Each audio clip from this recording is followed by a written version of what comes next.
What is going on, y'all? It's the Caveman. I'm here with Football with Odds Austin for episode 26 of Against the Blitz. And in this episode, we're taking 11 mock drafts from some pretty big heads in the industry to try and answer some questions. We're not only going to be reacting to it, but we're going to be looking at what we might see in terms of where a player might go or what team might take said player or who's getting drafted over who, just some trends that we notice to try and really understand what's going to happen on April 24th, because right now we are all in the dark. And if anyone's going to know, it's going to be these guys. They have definitely a better feel for what's going to happen that night than we do. So going to be interesting to see some of the results here. They look extremely interesting. And I know people like to hate on the Mel Kipers of the world because he promised to retire if Jimmy Clausen didn't work out, and he's still with us. But these guys have like such good intel into actual like NFL war rooms that I will never have. I am going off purely what I would do or what I think they would do. But these guys actually kind of talk to coaches, talk to GMs. They kind of know what they're going to do. So we're going over these guys' mock drafts, kind of trying to notice some trends. There's some very clear trends and some stuff that I would never have predicted. So we're kind of just going to jump into it. But like you probably could guess, there's really only one trend for first overall, and that would be Cam Ward to the Titans. He was on like his Fortnite stream talking about like his favorite running backs and receivers, and said Tony Pollard and Tyjae Spears are his two favorite running backs, and Treylon Burks is like a top 5 receiver in the NFL. So I think we know where he's going. I don't think there's a 1% chance he's slipping.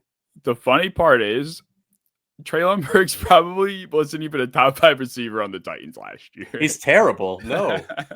So it's like, I don't think he still is. I don't think he is. Like, Akini Westbrook's gone, and he probably still isn't top 5 on his team. Even when Hopkins was gone. I'd take Kyle Phillips. I know he's not a Titan anymore, but Kyle Phillips would have done a better job. Where did he go? He got some fantasy buzz. Yeah, he always does. He's a slippery little white guy. You know, they always get some buzz, but nothing. Because the Hunter Renfro TikTok edits, now everybody thinks the white guy that plays out of the slot is going to be a target whore. That was a strong word. It was. You slut for targets. All right, so I wrote down a bunch of trends that we noticed, and we're going to kind of deliberate through them. And like Austin said, Cam Ward going number 1 is a definite. Cam Ward basically solidified that himself. And I also wanted to name the 11 mockers that we kind of stole from, just so you know we're not pulling from randoms on the internet. So we have Kyle Krabs from the 33rd team. We have John Daigle and Evan Silva from Establish the Run. Hayden Winks from Underdog. Dane Brugler from The Athletic. Nick Wright from FS1. We have the Goat House, who is somebody I personally would recommend checking out. He is fantastic at predicting free agency, trades, the draft. He's great. So this is a personal choice of mine. Todd McShay, Mel Kiper, Brendan Donahue, who is from, he works with Warren Sharp, whatever network he's from. And then Jacob Infante. He is with Pro Football Network, I believe. So these are all pretty big draft heads. So recommend checking all of them out. And they there's a lot going on here. Yeah, I mean, like Kyle Krabs from the 33rd team is who got me into scouting pretty much. So I definitely will take anything that these guys and him say to heart. So there's a lot of really good stuff. The one that I'm noticing off the bat, 2nd overall, is like it kind of felt like there was a question of who was going 2nd overall, but 10 out of the 11 have Travis Hunter. So it's starting to really feel like there's not a question there anymore. One guy, Infante, preferred Abdul Carter, but 10 out of the 11 insiders all go with Travis Hunter. That might just be, they should just buy their jerseys now. It kind of looks like. Yeah, I think so too. It just feels like, I don't want to say Abdul Carter has lost steam, because he hasn't. I think Hunter has just gained more. Like I think there's the people that like shit on Hunter post college season because he only won the Heisman because he played so many snaps. Like all of that has really died down. And I think people are actually starting to recognize like This guy is the definition of a generational prospect. And Abdul Carter doesn't come around so often. A kid that's played 11 games at edge and is this good. That's pretty crazy. But no one has done what Hunter has done before at the level he's done it. So safe to say that he is definitively number one player on a lot of big boards, but in this case, the number 2 pick. And I think the most people are starting to realize that now, rightfully so. Yeah. I think he even would be better fit for the Browns anyway. I think he's definitely more of a need. Yeah. Definitely more than the Titans. Like, I feel like their team still is terrible, even with him. And the Browns will still be terrible, but it feels like they have a little bit more momentum to go with another quarterback, a Shuck, a Milrow, somebody. So I do like the value of getting second round QB and the best player like I've ever scouted, as opposed to getting, Shador Sanders and like a Jaden Higgins. Like it's just such better value to pass on him and go the best player available. So I'd love to see that. But kind of that being said, it doesn't really feel like there's any switch up from the first 4. Like it kind of seems set in stone now. Get Cam Ward 1, Travis Hunter 2, Abdul Carter 3 to the Giants, and Will Campbell 4 to the Patriots. It is almost, except for maybe one exception, everybody has the exact same top 4. Yep. I think I've looked at so many mocks, because the best way to mock, or at least if you're doing a predictive mock, is to look at other mocks and to look at people you trust and people that are accurate historically. And this is the top 4 on 97.8% of mocks right now. And if it's not, the slight difference is either Campbell or Membu. Other than that, I think gun to the side of your head, it goes Hunter, Carter, 2 and 3, and then Membu and Campbell could be switched around. But yeah, this feels like the consensus top 4 right now. But outside of that, as much as it felt like Jacksonville was kind of a shoo-in to go with Mason Graham, I still believe that's the case. But in 4 of these mocks out of the 11, there was a slide for Mason, and it was never the same guy. I noticed that there in the 4 mocks that Mason Graham didn't go at 5, not a single time was the same player chosen, if that makes sense. So when he slid, Jahdae Barron went once, which was pretty nuts. Ashton Genty also went. Tyler Warren went at 5, and then Jalen Walker also did. I think by far Jahdae Barron here would be the biggest shock of the entire draft, even like generally speaking. A sub 6 foot tall corner that'll be playing his rookie season at like 24 years old, who only really has nickel experience, at a high level. And they already have a nickel in Jacksonville. I don't like that over Will Johnson as well. That would be an F in my opinion. And I'm a big Jahdae Barron guy. Like I have him as a borderline top 10 talent, but good Lord. Ashton Genty gets my wheels spinning, but like when you have Travis Etienne and Tank Bigsby, who were both playing really good football within the last 2 years, and the class is so stacked, like I feel like that's also an F in my mind, but that would make him a guaranteed first round pick in my fantasy draft with Liam Cohen. Oh man. 100%. Well, you're against first round rookies, so yeah. Oh yeah. I'm still not taking him in the first round of my fantasy draft. No shot. But I would at least maybe consider it, but no, I would not dream of it. I would also never dream of taking Genty this high to begin with in the real draft. I think though, in terms of passing on Graham, that would kind of be somewhat justifiable to go with Genty, because he's just that good. All you have to say is he's that good, and you kind of have a case. So, sure. I don't think it can be anyone but Mason Graham. I mean, there was a clip of him working out in a Jacksonville t-shirt, doing some really like ugly looking work, but he didn't even go on a top 30 visit, so he didn't get that t-shirt from them. Like he bought that on Amazon. So Mason Graham feels like he wants to be a Jacksonville Jaguar, and that has to be the fit. I have not mocked Jacksonville anyone else. It would be stupid, but Will Johnson's the only other guy I really like in that spot. I think Tyler Warren, any of them, insane.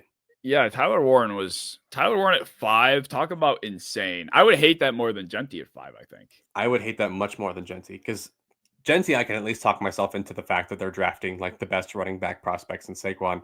Tyler Warren's not even the best tight end, possibly, and even in this draft, definitely not last year. Like I think Loveland is better than him in a lot of categories. So 5th overall, that's poop. But yeah, I agree. 6 though. The Raiders. This was interesting. So I want to take this one for a second because Genty, for the most part, is heavily mocked to the Raiders. And in this case, he was the pick outside of 1, 2, 3, 4 of the mocks. He was not the pick. And one of them was because he was already gone. So 3 of them, it feels like a real heavy lean. But the reason why I feel like I'm still not convinced, despite what the public may believe, is John Spytek recently did an interview and he was kind of talking about his process when it comes to approaching the draft. And he's very big on the concept of horizontal draft boards, which is basically, looking at the depth of every position, because it's not just a 1-day event. There are 7 rounds, right? It's a at the end of the day, the first round is one piece to the puzzle. So you want to take into consideration, like if the offensive tackle depth is not great, but the running back depth is very deep, why would I go with why would I go with a running back here when I can get one later? Like that's a very common concept. Yeah, I mean, Spytek believes in that. Yeah, Spytek. He's the brand new GM of the Raiders. I don't. When I look at the depth of the 4th, 5th round defensive tackles versus the 4th, 5th round running backs, it's a stark difference. Like earlier, also a part of this homework, I read the entire 7-round mocks from Dane, Brugler, and Kyle Krabs. The running backs that are going in the 5th round, DJ Giddens, RJ Harvey, Devin Neal, like these are still guys that could be really quality starters in the NFL. But the 5th round defensive tackles are like Ty Robinson from Nebraska, guys that will have to rotate in, like, and that's a good pick in the 5th. Like usually it's someone even worse than that. So like you said, Genty to 6. I know like you've kind of been on the train of anti Genty at 6, and I'm definitely getting there because as much as I love the player, top 4 player in the class for me, the value is just so bad. I can't get on with it. Just think of it this way. Last year, we saw the Chargers kind of follow the same philosophy. They ended up going with Alt over Neighbors. And part of the reason was because the offensive tackle depth last year was not great, but the receiver depth was excellent. So they walk out of the draft with Alt and McConkey instead of Neighbors and who God knows who. So that's a win. I mean, that's the kind of thing that changes franchises, organizations, like we're seeing in Los Angeles is, walking away with 2 game-changing players for your roster instead of 1, just because, you want to have the flashy receiver so bad at 5 instead of, the offensive tackle who could really help your team. Like, this is something that I believe John Spytek is really taking into account.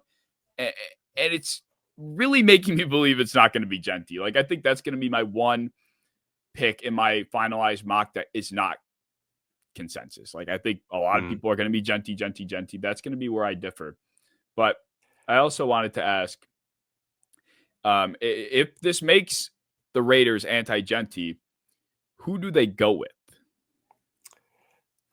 I don't know, because at this point, the value from like 6 through even like 12, 13, they almost all feel like the exact same quality of player. Like a guy that could go at 5 feels equally as good or bad as somebody that's going at 15.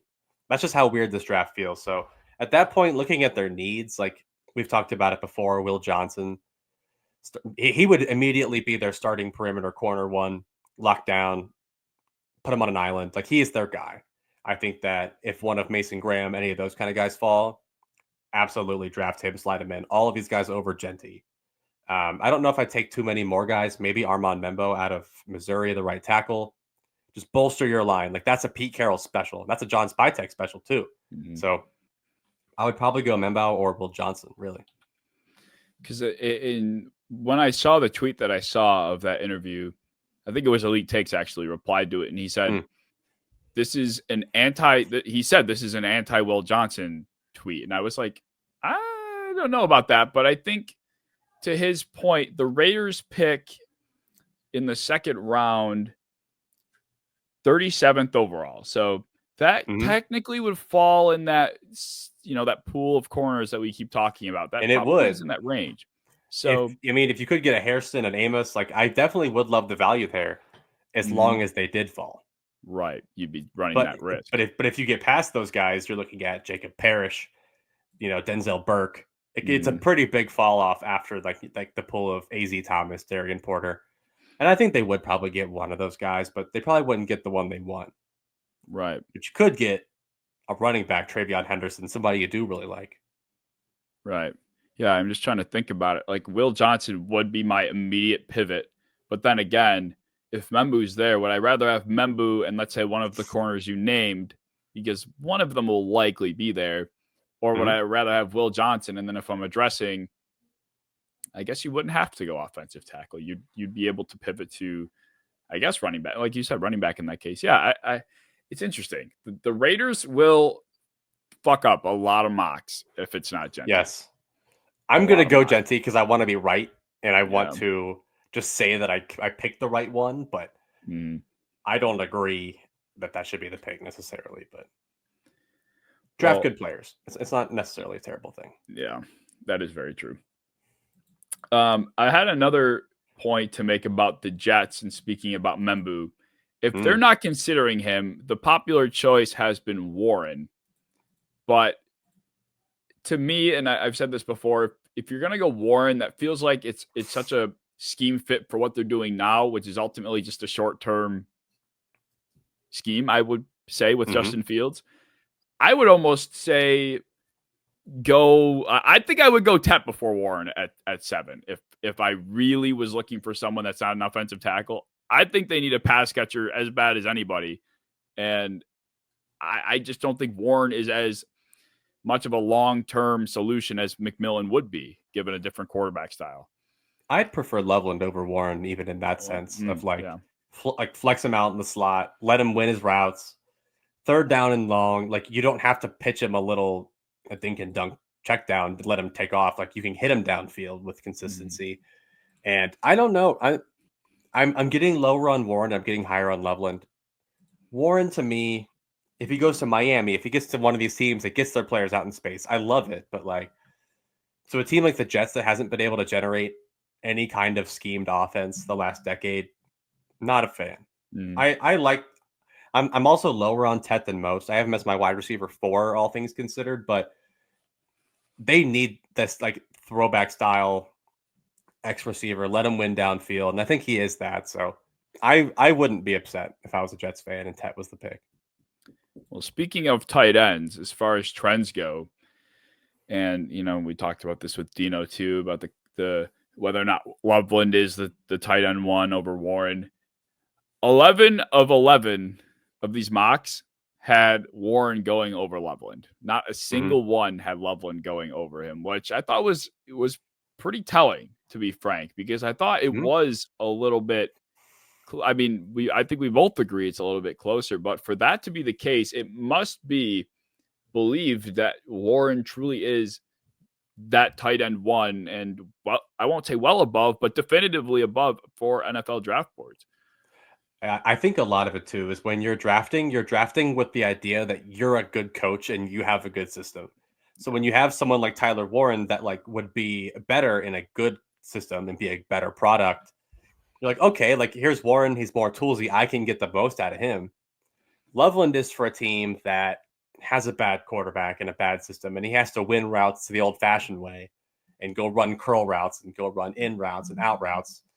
And he's better for that. He's better for a bad system. So I think teams like what they could get out of Warren because the ceiling is much higher, but Loveland's floor is much higher in my opinion.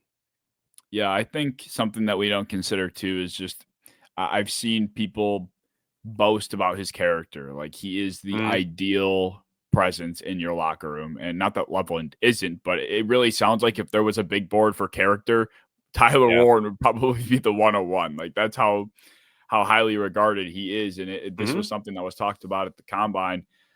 around that time too. So that is taken into as much consideration as anything. So, and for the reason that you said, like teams assume they're a good team. Teams assume that they can coach anybody. So they're not thinking about that. Bottom line, if they like the player, then, they'll make it work as long as he's a good guy. So they just got to worry about his personality, really. So that's also playing into it. Mm-hmm. Saints, the Panthers. The Panthers are an easy one because it's just pick your poison of edge rusher. Jalen Walker, I'm going to call him an edge rusher for the sake of they're going to use him as a pass rusher a lot. So it's really just pick your poison. Jalen Walker, Mykel Williams, I've heard a little bit. Shamar Stewart a little bit. You're a big fan of Mike Green from Marshall there. And I know you've said before that he's kind of like in a little bit of a tier higher than the rest of the guys below him. But what makes him higher on your board than the other guys, definitively? To me, for Mike Green, I think when I look at, I get big on versatility depending on the position. And a guy like Mykel Williams is higher on my board because we know his floor is high thanks to his run defending ability. Once I found out how good Mike Green actually was at stopping the run, that's really what separated him because he is as explosive as they come when it comes to rushing the passer. So if you're able to combine that kind of upside with somebody that is able to stop the run and help Derek Brown on the inside, I feel like that fit would be excellent because then you're playing into the hands of J.C. Horn and guys in the secondary, guys in your secondary, which are not the worst. The Panthers don't have the worst secondary ever. So it all starts in the trenches. If you can stop the run and you can play the pass, I think that would make the Panthers defense just play head over heels. And a guy like Jalen Walker, for example, not that I don't like the fit. In fact, we've talked about how he'd be the Frankie Louvu replacement, essentially. And it makes complete sense. But to me, it would just that whole idea of starting with stopping the run and helping Derek Brown and then just allowing, quarterbacks to throw into the hands of your secondary, which it has not been bad, like I said. So Mike Green, for me, his high floor, similar to Mykel, helps me a lot outside of the issues with the personality, which I have gone on record to say I've had a lot of issue with. So allegedly, I'm not about to be sued for anything, but they are huge. And I mean, we've seen people slide for way less. Blood clots, they're actually more important, but we've seen people slide multiple rounds for issues with, their body, things they can't even control. So if you have pending, legal issues, ones that would, they throw you in jail, lock away the key, I don't know. I think there is a chance that he could slip when the entire draft is a risk analysis thing and there's 5 good edge rushers right below you. But like you said, if a team did their homework, determined they don't really care, he could easily go top 10. Something interesting about Mike Green now that I'm looking at the 11 mocks, he only went as high as 15. And honestly, I firmly believe that's because of the off the field issues. I think he's that good, but he only got as low as 22.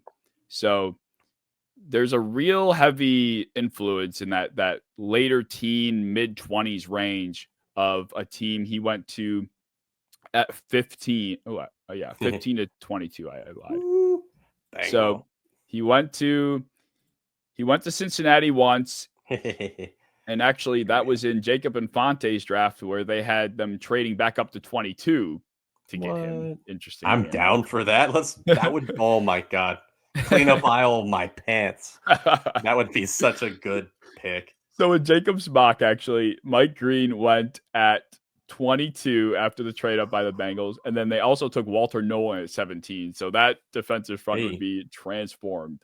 To say the Bengals stayed at 17. They traded up to 22. Yes, but Trey Hendrickson was traded to go up to get Mike Green. Give me Mike Green. Give me Mike Green. Get him out of here. So he's only here for another year. That's true. He's also old. He's 30. Yeah. Get him out of here. Most popularly, though, he went at 15 to that's the Falcons, I believe. I love that fit so much, but yeah. Interesting. I don't know if he makes even that far, but with how stacked the edge class is, I wouldn't be shocked if he goes to 20s. Yeah, I agree. One scenario I also saw that I found interesting was the Lions trading up to 18 with Seattle to get him. Oh, I actually 18. I like the Seahawks to trade back, and I like the Lions to trade up. So big fan of that. I could see the Really Lions like getting itchy to pair someone with Aiden, and if they see the edges flying, they're like, we got to get in on this. They love that style too. Like they thought they had something in James Houston. I don't know if you remember like that month where he had like 4 sacks and everyone thought like this was it. Him and Hutchinson, oh my God, it's going to be the dynamic duo. And then he had like a tackle last season. Yeah, literally. Like, so getting that like secondary rotational explosive piece. Do they still have Marcus Davenport or did he move? I think they do. I could be wrong though. Because he kind of does fill that like rotational run defense role. They have DJ Reader. They have Aleem McNeil. Like run defense is not a problem for them. Get a guy that can just, pin his ears back and just attack. And that's Mike Green. And he still is a sufficient run defender in his own right. Yeah, they do have Davenport still. Let's do it. I mean, I'm sure Hutchinson will have to take some time to recover from a horrific knee injury. And I saw him like a month ago running. It still looked, he was running like Harold Fannin out there. What he did. That was unnecessary. All right, we'll get to 9 with the Saints. Now, there's a lot of meat on this bone. Excuse me. There's a lot of meat on this bone, but the more research I've done, I am of the opinion that the Saints and Derek Carr will 100% be parting ways because he apparently has a shoulder injury, but is also not that they have to be, related, but he's also posting YouTube videos of car reviews at the same time. So he's like in the midst of this big issue, but he's also like just chilling and making car review videos. So it's clear that there's a disconnect here. I think it probably is kind of for the hockey fans out there, Jack Eichel with the Sabres kind of thing. It's like Derek Carr, rumor has it, kind of voiced his opinion about Dennis Allen leaving and he wasn't happy with things and he kind of was wanting out earlier in the offseason. And same thing with Jack, where he was kind of talking about wanting to leave, but the team didn't want to give him up. And so all of a sudden there's like this big injury issue that they're going to have a dispute over, which ultimately leads to them parting ways. That's what happened with Jack Eichel, and that's kind of what sounds like is going to happen with Derek Carr. But the question is, who will the quarterback be? Because in 4 of the 11 mocks, it was Jackson Dart. Ew. I feel like there's a big slander campaign for Dart, and I didn't love his tape at all. But like you clearly, when you look at Dart, you look at a guy that's going to have to sit for like a year or two at least before he can even touch the field. And even then, he's going to have to exist in a system that kind of lets him play like a Jalen Hurts, like run the ball, throw the ball deep, but don't think too much. The Saints are not, we don't even know how their offense is going to run. Like Kellen Moore, I don't know. I mean, he did coach Jalen Hurts to his best season yet. So there is a chance that he likes a guy like Jackson Dart too, but the team is well behind. Jackson Dart cannot start week 1.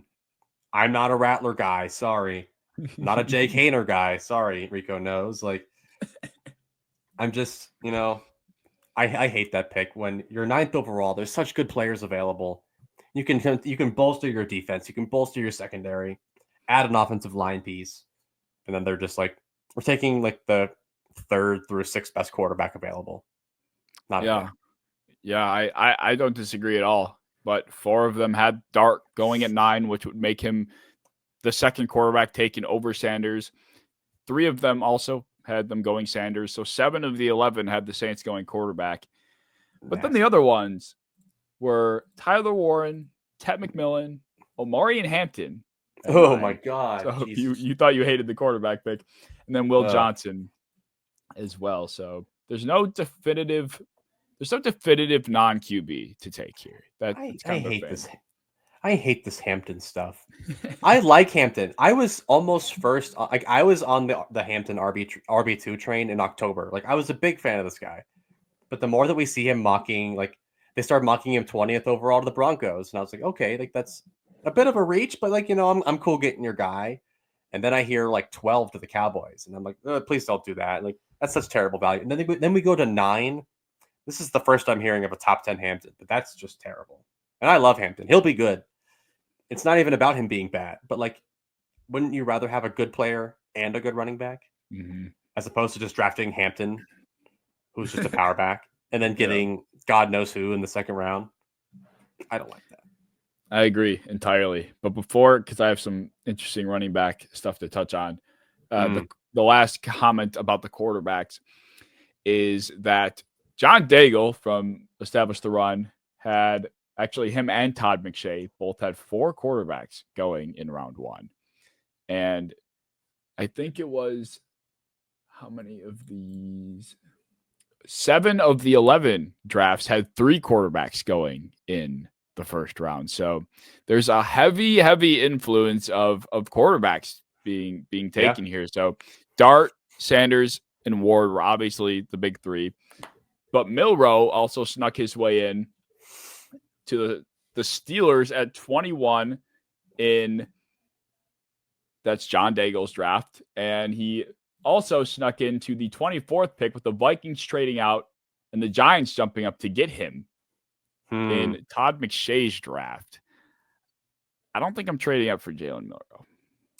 Nope, not to 24. I mean, I could see a scenario where if teams do what I said and they go skill position player first round and they all target QB in the second, and they think that like their guy is going to get taken first, like if the Giants think that, you know, Tyler Shuck or whoever they want is going to get taken by the Browns, jump him a spot or 2, give up very minimal capital for that. But to jump to 24 for a guy that is not anywhere near NFL ready, I mean, he's less NFL ready than Justin Fields was. And I don't think his ceiling is much higher than Justin Fields was. So I'm not a fan of that at all. I'm growing on Milroe as a prospect, but the trade up for him, nah.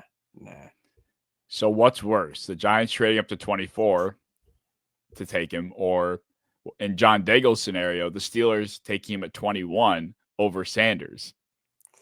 Probably trading up because it's only a few spots higher. But like if Pittsburgh just has the idea that they want to just be a rushing team and run the ball a shitload and just throw deep balls, because that's all Milroe throws a great deep ball. I'm not gonna lie. Like, it's one of the best in the class. It's just like everything else is terrible.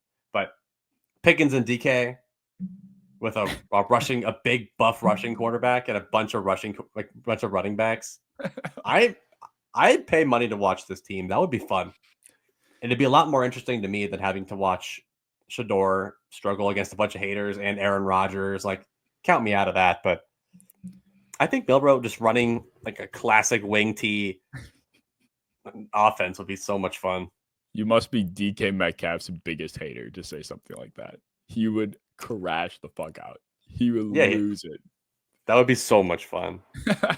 I'm the biggest Steelers hater, so now I think I root for him to not do well. But well, I will say, for you Steelers fans, if they ended up taking Milroe over Sanders, I would like to know your opinion on that. And anybody that's actually a Steelers fan, please let us know.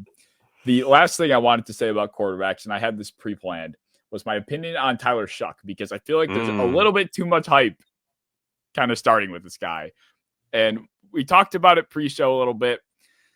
Tyler Shuck, to me, has an Anthony Richardson level floor, but like at best, a Will Levis on a good day ceiling. And that is like not always great. My official comparison, as I told Austin prior, was Kyle Trask. Like, the love with Tyler Shuck is purely based on the context of this draft. He has the best arm talent in a class that has 0 arm talent. Outside of Cam Ward, who, compared to other classes, doesn't have the best arm either, there's none. Everyone has weak-ass noodle arms. They can't access the entire field on the move. They can't hit tight windows over the middle consistently. There's no arm talent. So now there are teams and analysts and fans, they're clamoring for that one guy that looks like he's got like the Josh Allen arm, or they have the Mahomes arm. It's like, that doesn't exist here. And just because Tyler Shuck is the closest to it doesn't mean he's good. And he's not. He's got the decision-making of a blind, like, senile individual. Like, completely nuts.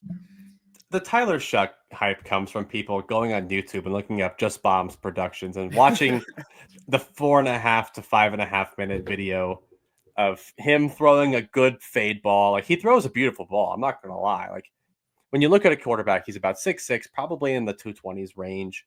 Has a good arm. Like, it's a good arm, strong arm, puts good zip on the ball. He's very tall, so it comes from like a downward trajectory. Decent athlete, ran like a 4.63 off the top of my head. But being a quarterback is significantly more than just your physical traits. Like, it is mostly mental. And when you get any ounce of interior pressure and you just underhand the ball to the closest linebacker multiple times, it's horrific. Like, this dude throws the ball away more than any QB prospect I've ever seen in my life. I don't know. I think when you're a 26-year-old that still plays the game of football in a scared manner, that is very worrisome to me. Being 26 at all is worrisome to me. And then when you're not mentally ready, not it. Not it for me. No, I mean, his escapability to me is mid. His decision making mid. His ability to like operate under pressure is just horrendous. Like you said, the underhand to the nearest defensive player thing. Oh my God. There are real clips of that happening. Real. Yeah. There was also this combine clip of him going around lately of him. It was the worst footwork I've ever seen. His receiver's running like a 15-yard dig, and he completely dirts it. And one of the scouts right there watching is like, "Oh wow," or something like that. Like, and disbelief of how bad the throw was. Oh my fucking! And God. It's the same thing. Like when I played darts, I'm a decent darts player, but when I got people watching me, they suck because I'm scared. And I'm not pretending to be a good quarterback. I'm just scared they're going to laugh at me. So it's the same thing. Like, he might be really good at throwing the football, but like when the entire world is watching, just him throw the football in a combine, he just completely wings it. Like, obviously it's one rep to psychoanalyze, but it's like the dude is just not tough. And if you look at every quarterback, the Joe Burrow, Josh Allen, Lamar, these guys are tough. Like, they're really tough and nothing gets to their head. And that's why they're so good. And obviously you're not drafting Shuck to be a Burrow or a Lamar or an Allen, but I don't think he's even really starter material, which is why he's my QB7. Yeah, he's just old. There's not much to like for me about him. And doesn't he have injury? Didn't he have like injury concerns too? Yes, he has played one single full season of college football, and he was Justin Herbert's backup for 2 years. What the fuck is there to like about an old, injured quarterback that has the footwork of a fucking toddler that just learned how to walk? Like, there's nothing. I'm sorry, there's nothing to like about Tyler Shuck. No, good arm, big. That's it. That's it. Literally, that's it. Jesus, that's my rant. But the running backs I wanted to touch on too, yes, because we had briefly started to talk about them. Omarion Hampton specifically was taken in 11 of 11 of our mocks, which, if it were me, wouldn't have happened. If it were up to me, he wouldn't be there at all. But I found that interesting. But I also found interesting is the fact that only one draft had more than 2 taken. And Trayvon Henderson was the 3rd running back taken in that one mock. But for a draft that I've seen some people say like, oh, we could see 4 running backs or maybe even 5 taken in the first round. Like, I don't know. I think it's Genty and Hampton, and that'll likely be it. Well, and that's the whole point for me is like when you have a class so stacked and you look at who you could get in the mid-second, even in the 3rd, like a Caleb Johnson, a Cam Scatabo, even in the 4th for these kind of guys, like it's just such like the whole draft is about value. Like, you don't always want to draft, a good skill position player in the 1st because they're everywhere. But like it's harder to find trenches and secondary players early. So I won't really always get behind a running back pick in the 1st unless it's some kind of otherworldly talent. Even like a Genty, I'm cool with that. But Omarion Hampton, very close to being my RB2. Love the player. Early 2nd round grade for me. I just can't get behind that early of a pick. And then when you add in more running backs, not a fan of that either.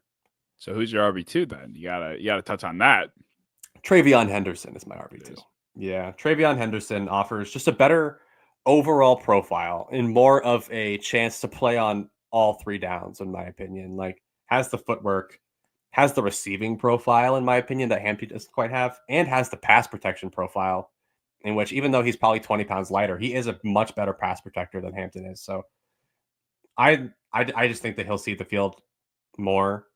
I think the Hampton could be better on a shitty offense and just like drag his offensive line to like 3 yards and fall down. But I think if you get him with a good creative offensive coordinator, Henderson's definitely my RB2. Interesting. Yeah, I think there are less Hendersons, but more Hamptons in this class, if that makes sense. Yeah, Caleb Johnson, Cam Scatabo, Quinshawn Judkins, like you name it. There's a bunch of guys that kind of operate with, good power, good instincts, good slipperiness.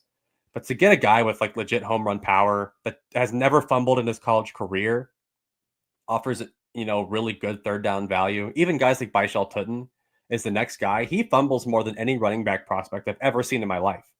It's almost unplayable, and he can't pass protect. So, like, to get a guy like this, I feel like it's just such better value in getting Henderson. Yeah, I think I agree with that too. And to your point, like Tutton's probably the second closest player to Henderson's running style, and then after that, it's probably like Jaden Blue. So yeah, and I love Jaden Blue. I'm sorry, Jaden Blue fans. Oh, come on. It was fun. He fumbles and can't block either. Yeah. Well, I guess that speaks to why even Henderson's much more of a premium. Yeah, at the position too. So, yeah, I think I agree with that. I mean, I feel like instead of going pick by pick at this point, we can just keep touching on the positions. Yeah. The tight ends, and I kind of already talked. Actually, we did already talk about that. Now I'm going. I think the offensive line is interesting. I think the offensive line is interesting because, and I had this trouble when I was making my position rankings. Is like there are very few players, offensive linemen in this draft that are like very clearly tackles. Most of the tackles almost project to be better guards. Like it's like we don't really have any of those Joe Alts that are like 6'8" plus, 320 with great length that we know are straight up tackles. Like Membo, Campbell, even Josh Connerly and Kelvin Banks are all getting guard talks. So it's like very interesting to see all these linemen, probably at least 5 linemen that'll go in the first, and we don't know if any of them are true tackles or true guards. It's super weird.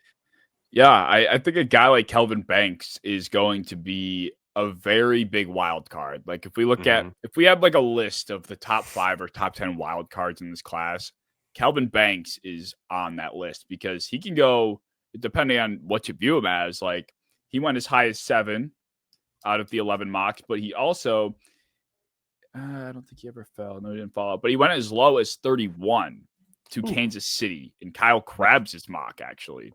Interesting. So that would be bad for the league, for one thing.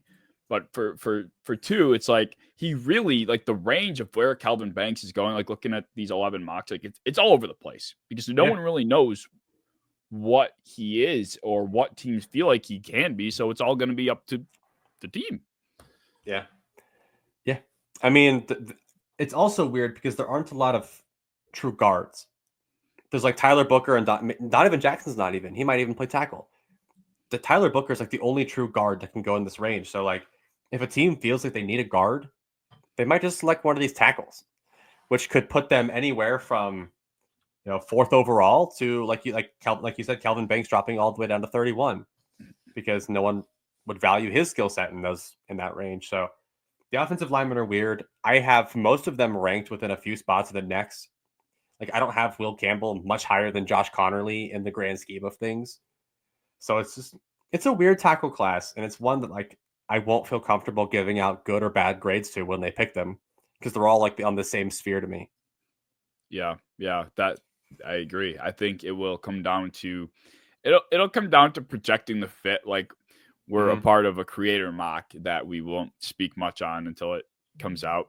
Shout out Pete Takes for inviting us. But shout out. There was a selection of Will Campbell, or it was Armand Membu to the Bears, and we were kind of deliberating about it. It's like, Darnell Wright exists, so why Armand Membu? That would be a bad pick to me, even though it makes sense, but it doesn't. I don't think it does. I'm not going to get too much on that. Like they just, got a completely new and expensive interior offensive line, and they just invested severe capital into Darnell Wright, who played pretty well. I feel like the only position that people really feel like could be improved on the Bears is left tackle. I don't think Mel can play left tackle, and Braxton Jones is not horrible. He's not great, but he's not horrible. So I'm not seeing that one. Not to rip on whoever did that too much, but No. that's what I mean. The offensive line class is so weird because you're almost having to project these players to play different positions. Like there aren't a lot of teams that need left tackles that are going to get a true proper left tackle.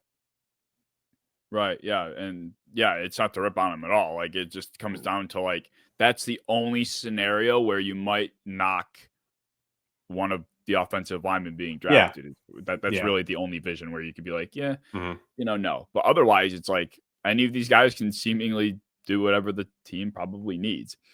Yeah. I was going to say one more offensive line thing. A formal apology to Tyler Booker.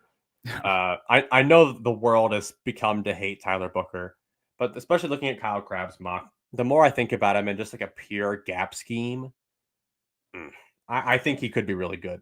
Like if Tyler Booker he's an offensive guard from Alabama, for those who don't know, really good length, horrible athlete, tested in like the bottom 5% of guards ever, but he might be like the strongest 21-year-old person I've ever seen in my life. Like the dude is unmovable.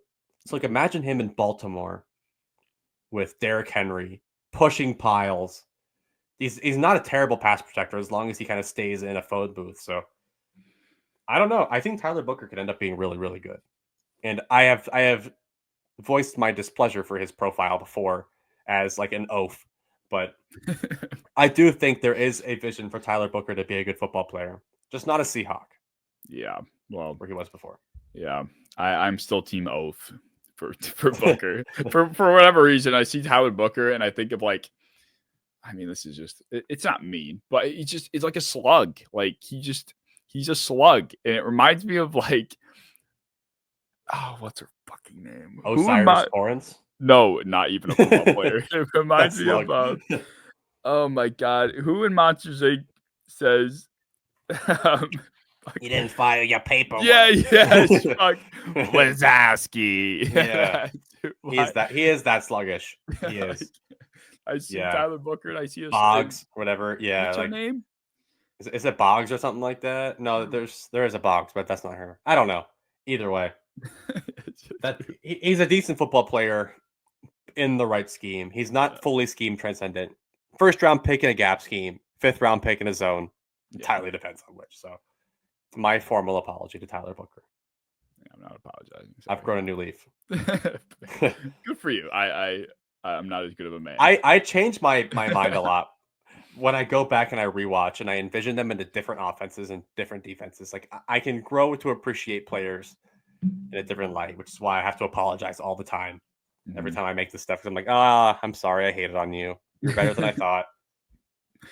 Well, I could see him going higher than I would ever imagine. Like, I wouldn't be shocked if he went top 20. Like, honestly, even if I feel like he shouldn't, I wouldn't be surprised. I wouldn't give it a horrible grade because there is a vision in which he is really good. Like the dude's unmovable, but and he can move you as a run blocker, absolutely. But yeah, there's not much of a ceiling there. I mean, he does go top 20 in one of these at least for John Daigle. Yes, he goes to Seattle. It looks like. Yeah, he goes 18th. I actually hate that to Seattle. That's like the one spot he doesn't really fit in at all. He is a slug. And Seattle will be running the new Kubiak scheme, which requires their offensive linemen to haul ass and get out in front. Yeah. That's why Eric McCoy had like an all-pro start to his season. But I don't know. Not a fan. Either way, on to the D tackles because that's all I really had. Sorry, I have one more line. Get on with it. I saw in Evan Silva's mock, Gray Zabel, our guy Gary, he in a lot of these actually, he went a little higher than I think I would have expected. He went 10th. He went 10th to the Bears, which is insane. Third offensive lineman taken. I project Zabel better as a center. I don't know if you can see that, but like good athlete, terrible length. Like he is not long, even though he's tall. And didn't they just not get a new center and invest like $3 million? No, it was 3 years, 46. Is that what it was? Off the top of my head, 3 years, something like that. On Drew Dahlman, who's a good center. They invested their other guard spots into Jonah Jackson, who they just traded for and paid $20 million. And then they got Joe Tooney, the all-pro level left guard. Zabel's not a tackle, I swear to God. So I really don't understand that at all. I still have a late first on Zabel. I like him a lot, but like the ceiling is not there, especially when you're drafting him that high. He's just a plug and play good 10-year vet. I agree. That's okay. Yeah. It's just like to go 10th overall. I think we're really reaching here. I mean, for a team like the Bears, if anything, you want a guy that can play tackle. Like you more so need a tackle. So like they would need a left tackle. You need a swing tackle. You just swing. Yes. So why your Dan Skipper? Right. Why Gray like that? Yeah, I don't know. That was just weird. Invest in like Holland Pierce late in the draft. Some absolute mammoth buffoon that can't such start. A Ryan Poles pick. Oh, yes, it is. They had Larry Borum that Miami graciously picked up this season. So if they had Larry Borum, they can have Holland Pierce. All right, we'll go. Well, they actually just drafted Karan. Oh, what's his name? Karan something out of Yale last season. Like they have their like 6'7", 6'8" swing tackle. Like they'll be fine. Yeah, they did. He's not terrible. He was that. How do you remember that? What round was that? That had to be day 3. That was absolutely day 3. Well, because they didn't have any picks after like the second round or something like that. Like they went like a pick 2 in the first and then didn't draft for like a long time. I think they got Kron Amagadeji, something like that, out of Yale. And he's a decent developmental prospect. So, yeah, I really don't get even drafting a swing tackle. They have one. That's also true. Well, we'll finally get to the tackles now. Yeah. Some fun tidbits with this. So, Ken Grant, who is, depending on, I guess, the analyst, a lot of people's DT1. But in these 11 mocks, Ken Grant fell out of the top 20 in 9 of them. He fell out of the first round in 3. And Harmon went above Grant in 9. So, yeah. We're talking about 2 different styles of tackle. So very different. It matters in that context. But I was shocked to see, because my perception of the DTs was Grant was kind of, well, I forget Graham even exists, but Grant was kind of like my 2. And then, Harmon was more so in the range of like with Nolan, but it seems like they're all together. I have Grant a little higher. But I think it just comes down to like the value. Like I think some people value a high sack guy, and Harmon's not a high sack guy. He never has been, but he projects better as like a gap shooter, penetration style, mess up your play off the start. And he is that. He's 6'5", like 315, explosive, tested great, good character. But I don't know, something about Grant I just love so much, but I don't think he'll ever get 12 sacks. I would put money on it that Kenneth Grant will never have 12 sacks in a season. But that's not why I love him. I love his run defense profile. I love how athletic he is. I love how he gets in passing lanes. I think that he absolutely could be a high-end selection. I've mocked him myself as high as 11 to the Niners. So I wouldn't be shocked if he goes that high. I have him as a borderline top 10 player on my board. But yeah, I think it's weird that he's existing in this Derek Harmon, probably even going to go lower than Walter Nolan, predictably. Well, on that note, Walter Nolan, I also took down some notes for. He fell out of the top 16 in 10 of the 11. So I thought going into this, I was going to see a lot of Nolan within that 10 to 15 range, but 10 to maybe 17 range. But it turned out that Nolan fell a lot more, which I personally think should be the case, but I didn't think that would be, I guess, consensus for the sake of our 11 mocks. He also fell out of the first in 3 of them. So yeah, stark difference in the Walter Nolan projection. Yeah, I mean, he's another one of those penetration style athletic types, but even to like a more specific degree than Harmon, because Harmon still has a good classic defensive tackle build. I compare him to Jones from the Bills, Daquan Jones. very similar profile of like a big boy, but he shoots gaps when he's at his best. So I think when you look at Harmon or when you look at Nolan, he's like Milton Williams to me. Like straight up has to be like this new style 3-tech, pass rusher only. I don't see a run defender here. And I honestly, I do not care that his PFF run defense grade is high. And they didn't ask him to do anything in terms of run defense. So I don't care. I'm just not on the Nolan train. I think that he could be good even as like a Cincinnati pick where they only need a pass rusher. They don't need a run defender from him anymore. That would be a good pick, but a team that needs a starting defensive tackle that plays 60% snaps, not it for me. I do feel like I think that ultimately will be why Harmon ends up going. I think Harmon will end up going before Grant, just because that teams are going to be looking for those Eagle style gap shooters that are, that whole copycat league thing that we've talked about before. Yeah. So that's why I could see Nolan going even higher than what a lot of these mocks say. Same thing with Harmon, and why Grant. Like I've been kind of puzzled as to why Kenneth Grant has made it to the Bills in a lot of these mocks, but I'm like, you know what? It might just end up being because he's the third D tackle taken. So take him though. Yeah, 100%. Shit. I mean, take him. Yeah, no problem. The safeties was another area that I found really interesting. Now, the big topic of discussion with this position is, of course, the Emmanwori versus Starks discussion. And to my surprise, Emmanwori was drafted over Starks in 8 of the 11 mocks. And Emmanwori went as high as 13, and he fell out of the first. He did also fall out of the first in 3 of them.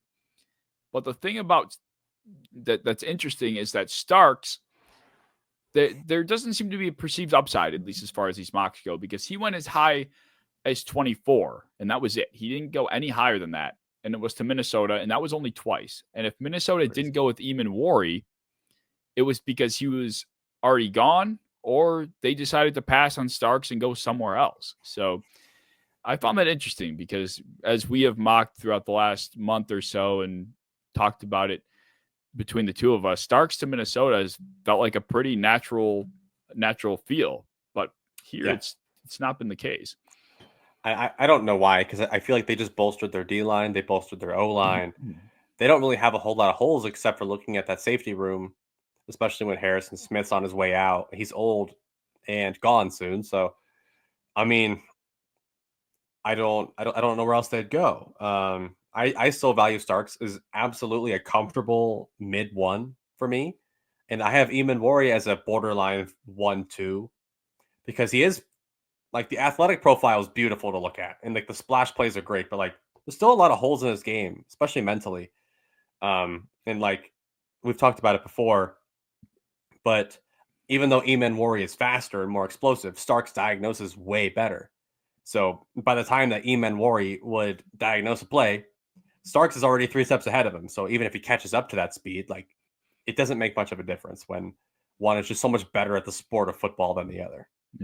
Yeah, I don't disagree. I think obviously Emmanwori is one of the few players in this class that will be that if taken will be it will be based off of upside. Like there are not a lot of players in this class as far as the first round goes that will be overdrafted because you see this limitless ceiling. It's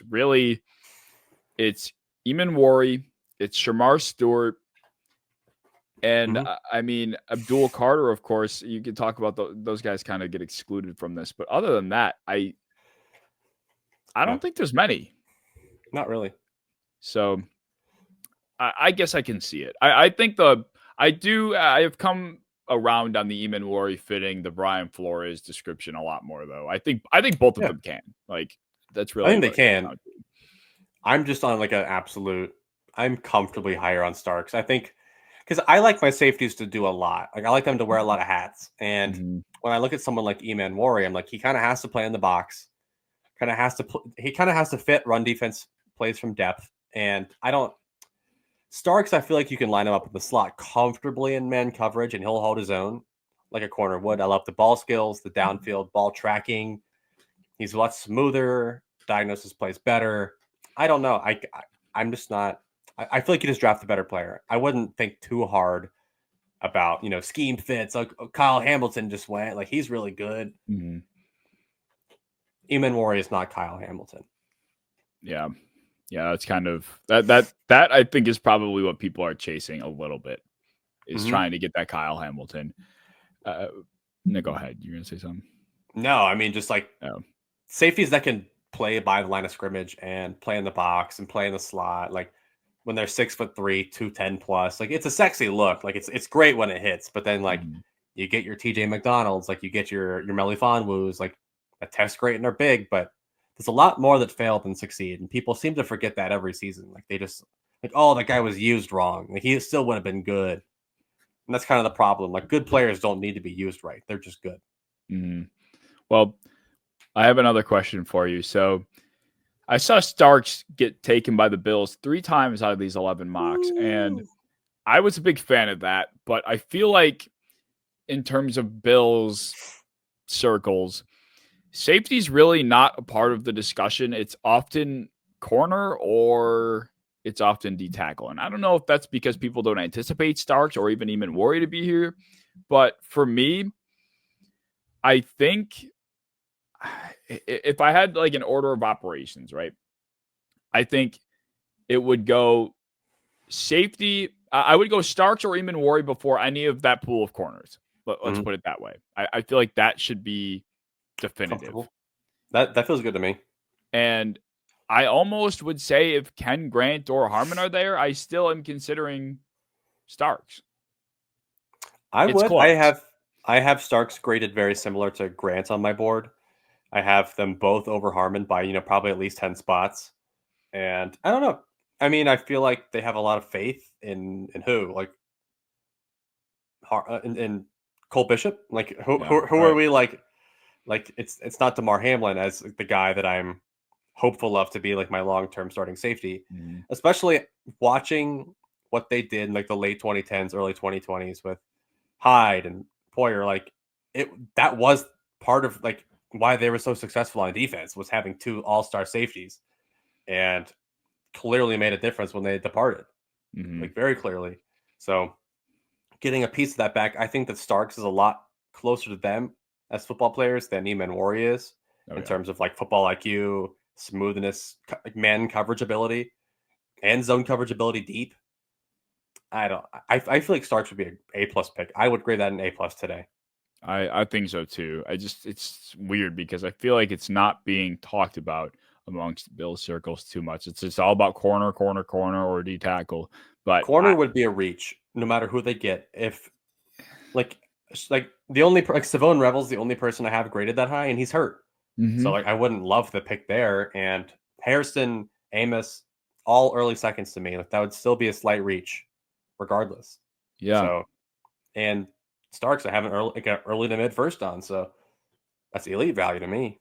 Yeah, I think generally speaking, Buffalo just needs DB help. Like I think people are focusing too much on defense corner for safety. Like we just need help back there. Just somebody, fucking somebody, please. A good safety will help your corners and fits the run better. Like, I mean, obviously Dane Jackson can't be playing, but like I don't want DeMar Hamlin out here playing as many snaps as he is either. Even Taylor Rapp, I love what he can do on run defense, but like for the love of God, 3rd and long, please do not see them on my football field. And like Cole Bishop, a lot of Bills fans hate Cole Bishop, so I don't know. It's a weird room that's getting congested. Same with the edge group, really congested. No idea what it's going to look like, but it feels like they could almost still upgrade. Well, I will ask for. I'm going to start asking questions. Bills fans, if you had the option of Malachi Starks or one of Derek Harmon and Ken Grant, who are you going with? I think that's a very it's a good question. Thought exercise. It made me think. I think I don't have too many notes remaining. I think one thing I did want to touch on considerably, because you are a big fan of him and something we don't see often, but Carson Schlesinger made his way into 2 of these first round mocks. Both of which, take a guess. Rams. Yes. Oh my God. A+ fit. It's so good. It's such a good fit. I've talked about Schlesinger enough, but Yeah. You Kyle Krabs one, yes, because he's freaking good at what he does. That's why. Kyle Krabs and Hayden Winks also had him going. Hey, To the I'm not Rams. familiar, but I'll check you out if you're that smart. Yeah, that was I will say interesting because I don't know. I just think there are too many premium defensive positions to shove a second linebacker in the first round. But who knows? I think Who it knows? just comes for the Rams specifically how bad their linebackers are. Like their current starting middle linebacker, like starter for the year, Omar Speights. Like former LSU Tiger and Oregon Duck, Omar Speights, who was, I believe, 7th round or undrafted. Like the dude is a good player, but he's a traffic cone. Like, he cannot move that well. Like they don't have a true athlete to take over the top in Tampa 2. Like they need somebody that can flip their hips and become a third safety, and he is that. But also defends the run really well. He's very smart. So get your little Sean Lee 2.0. I'm so excited about it. I'm so Yeah, I excited. mean, we've talked about the Rams enough, but they are an interesting. They'll be an interesting pick to watch out for. They can do anything, literally anything, and it'll be a good pick as long as it isn't Dart. Yeah, It really. could be Dart. It could be Dart. The more that I think about it, but I mean, it wouldn't be the first time that a team takes a quarterback the year before their starting vet retires. Like it's not unheard of, especially I like think, a project and McVay. But I don't know. I would hate it with burning passion. yeah, well, yeah, it's not my fucking team. It's happening. I really don't see any other big trends here that I feel like are worth touching on. I don't know if you saw I touched on a few myself of trends that kind of fell out. I see Luther Burden falling out a lot up the first round, and he almost just feels like a shoe-in for the Titans' second round pick at this point. And that feels a little bit more like how I value him. Early second, maybe he can creep into the late first, but very interesting to see somebody that was once like wide receiver 1A, 1B with Ted McMillan, and now it's my wide receiver 5, and for some people even a little bit lower. Yeah, he only made it in the first round in 2 of these mocks. Wow. I haven't considered him a first round pick throughout the entire process. I have not done one mock where Luther Burden has found his way in at all. I mean, I think I don't even know if more than one wide receiver excluding Hunter goes. Like I really could see a universe where a mock like the one we did with Dino's exists, where Golden and Egbuka. It would be nuts. But it'd be insane, but possible. That's how many defensive players, impactful defensive players, and good offensive linemen there are. Like if Donovan Jackson finds his way up there, if a Nick Scorton finds his way in the first round, which happened a couple times here, a couple other names I'm seeing. Depending on how many of the back end corners squeeze into that range, because that's probably where they end up. Maybe Seattle end up taking a receiver there, but that 5 to 32 range is where those guys are, at least in Buka. Golden, Golden's one of those catalyst guys. Could be anywhere. Yeah, I mean, I value him high enough. I have the exact same grade as Egbuka, so they're wide receiver 2 and 2A and 2B for me behind Hunter, and Egbuka has such a clean translation to the NFL. Like you know what you're getting, and he's going to be productive. He's going to be good. He's going to bring great value to your team. Golden, you're like, there's a chance he can be Stephon Diggs. Like he can be that kind of separator, that kind of route runner, can win vertically and underneath. But he also could suck because he's not that physical. It doesn't play as fast as his 4.2 whatever was. So I kind of almost prefer Egbuka over all of them. Yeah, the more I think about it, I might not disagree with that. I do love Egbuka. That the translation, like you said, just feels so good. Like it's going to be seamless. Yes. Like to take his red jersey and throw him in another red jersey, and it's just an NFL. I'm gonna stop. That was dumb. He's a Bill. You heard it here. Please. Actually, there was one other thing I wanted to touch on. Going back to defensive backs. And that's talking about Will Johnson, because for us, we are big Will Johnson people. We have talked about Will Johnson going as high as the Raiders, sometimes the Jets. He always seems to find his way in there for us. But in 8 of the 11 mocks, he fell out of the top 10. And he fell out of the top 15 in 3 of them as well. But only in 2 did Jade Barron go above him. So there could be just a slide, a general slide on these guys, which could end up forcing them either into that back end of first, second pool, or it will push those guys back, which will be interesting to see as well. Yeah. It felt like Miami was going to go left tackle all the way.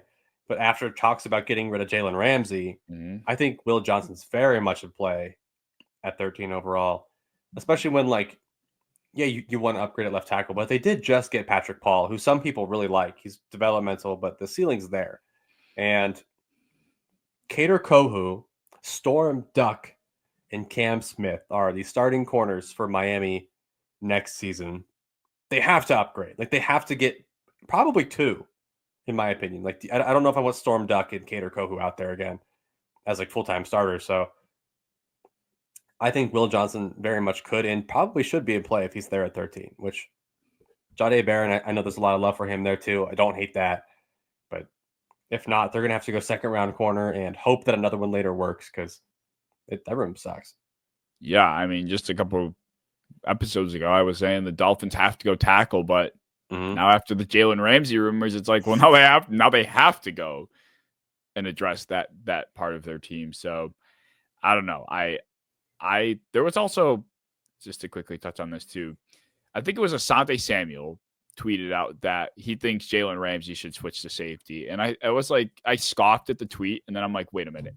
That makes so much sense because at this point in his career, he's really not going. He's not lining up across the top wide receiver anymore. He really hasn't done that in the last couple of years. The last time I could really think about him doing it was with the Rams, if I'm being honest. But he's just been the reason why I've always been so like high on him. Even now, I still think he's a top 12 corner if I made my list. He's always been good at the line of scrimmage, and if he's able to play, cover over the top and just utilize his ball skills more than having to keep up with somebody, right? It makes a lot of sense. I kind of like that. Well, especially when you can kind of rotate him down to the line of scrimmage, can still play man coverage. But imagine him in man coverage against like a tight end. It would be seamless. Like that would be perfect. Like the only issue you have is him on the perimeter lined up against somebody that is just physically unmatchable because he's faster. But like, because I wouldn't want to guess his 40 time, but it's probably not above 4.5 at this point, probably even 4.6. So I think letting him play to his strengths, do the old Charles Woodson route, where like you understand you're getting a little slow because you're old, but you still got good ball left, so it's not too late to make the transition. Safety in his role is not that far off because he's very physical, very smart, great tackler, probably the best run defending corner in the NFL for quite some time. So I love it. I think he should definitely play at least some kind of rotational safety role. Where does he go? I mean, I like Buffalo. Shit, that's not that bad. They needed. I mean, they don't. I don't know if they need more box safeties, but I don't know. I feel like there could be a really interesting translation there. Like, I don't know if he plays plays the post in like a 1 high, but I think as like a secondary option could be really fun. Bengals will take him. Absolutely. Yeah, 5th round pick. I saw a lot of talk about the Raiders that would really spice things up.